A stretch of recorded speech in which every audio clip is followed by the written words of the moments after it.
Hi there, this is Neil at Italia Autos. In this video I'm going to show you how to remove a shocker so you can replace a spring on an Alfa 159 or Brera.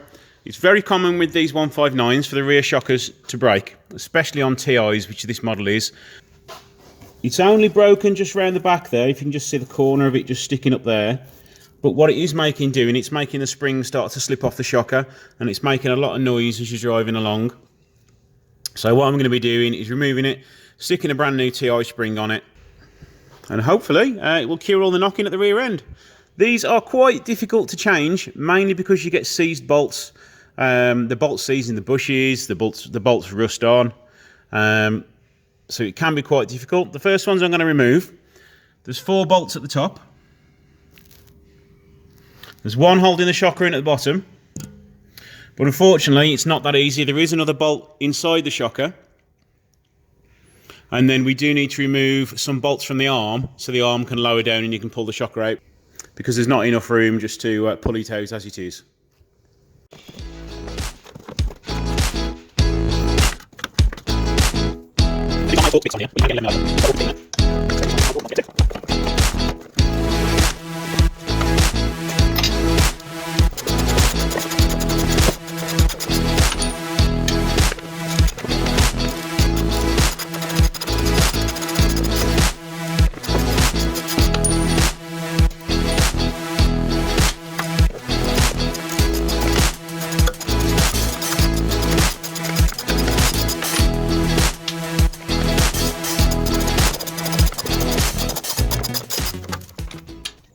Okay, now onto the lower shocker bolt. These are a 21mm nut. You need a socket and a spanner. These are normally very tight.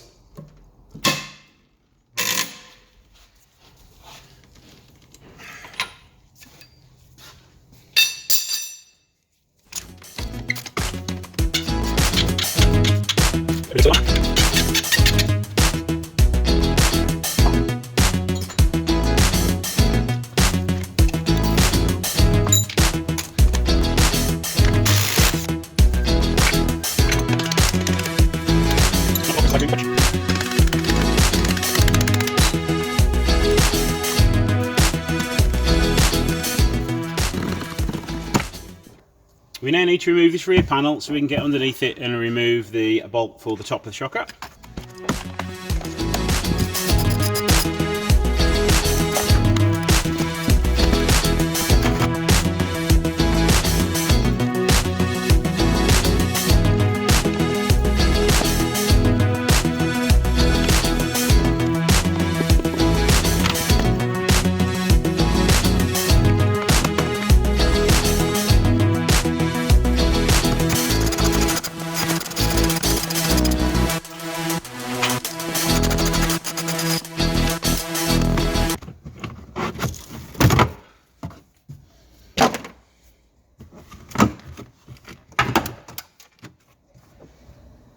Disconnect the light, peel that back.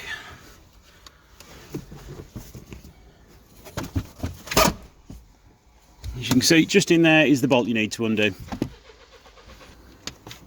Okay, this bolt in here is a 16mm.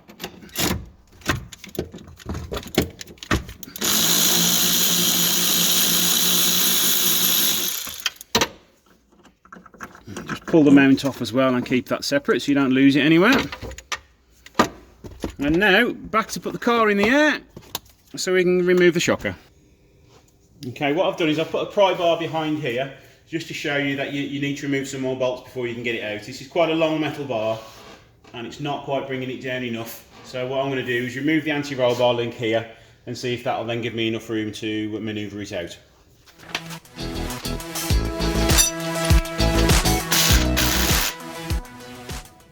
Okay, right, undone the anti-roll bar link. I've also loosened this bolt off here, just to give me that extra bit of leverage, but I did forget to film it and I've now pulled the shocker out of there. So now the shocker will just lift up out of the way eventually once you give it a bit of a wiggle.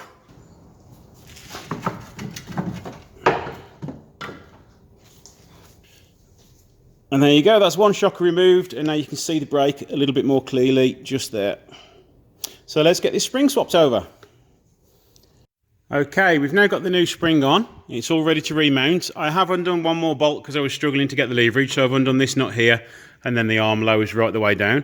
I've pushed the shocker right the way to the bottom of the well there, and we should just be able to slot that in now. So the first job we want to do now is put these 4 bolts back in.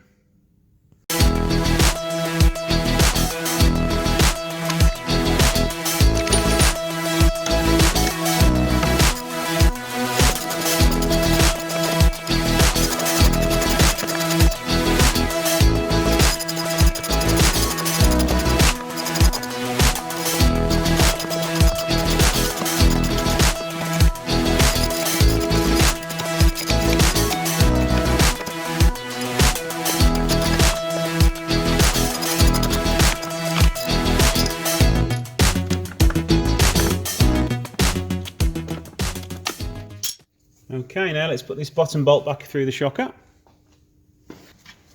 Now Alfa, in their wisdom, put this bolt in the other way round. So this one I'm going to try putting it back in this way to make it easy to get in and put back on again.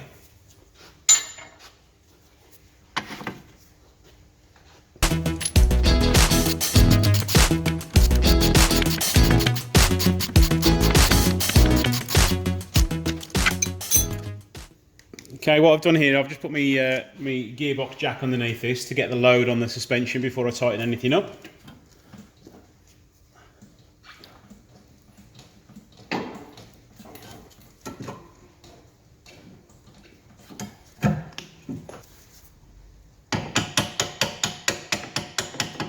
Now you do have to make sure this is located the right way round. Okay, what you need to do on here, it's quite difficult to see, it's quite dark. There are marks where the washer's been sitting. You need to try and get that lined up as good as you can, because it needs to match the caster and the adjustments on the geometry of the suspension of the back.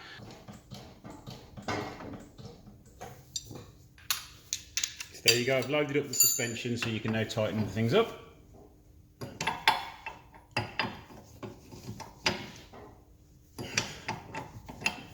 I just need to redo the bolts in the boot and put all the trim back together, put the wheel on, and then we're all done.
So there you go, job done. What you will need to do is just let the car settle for a few days, and then it should settle down to the correct ride height. As it's a new spring, it just needs to bed in a little bit. As I said earlier, it can be quite a difficult job, especially if nuts and bolts are seized, so you can't lower that suspension down far enough. But with loosening 2 and undoing 1 totally, you should give you plenty of room to get access to it. Just remember not to pull it down too hard, because you do have the brake pipe in the way. So if you are struggling to get it down further and you're finding your brake pipe stretching, take your brake caliper off and hang that out the way so you're not pulling the brake pipe too much. So there you go. Thanks for watching. Please like and subscribe, and you will see plenty more how-to videos to come.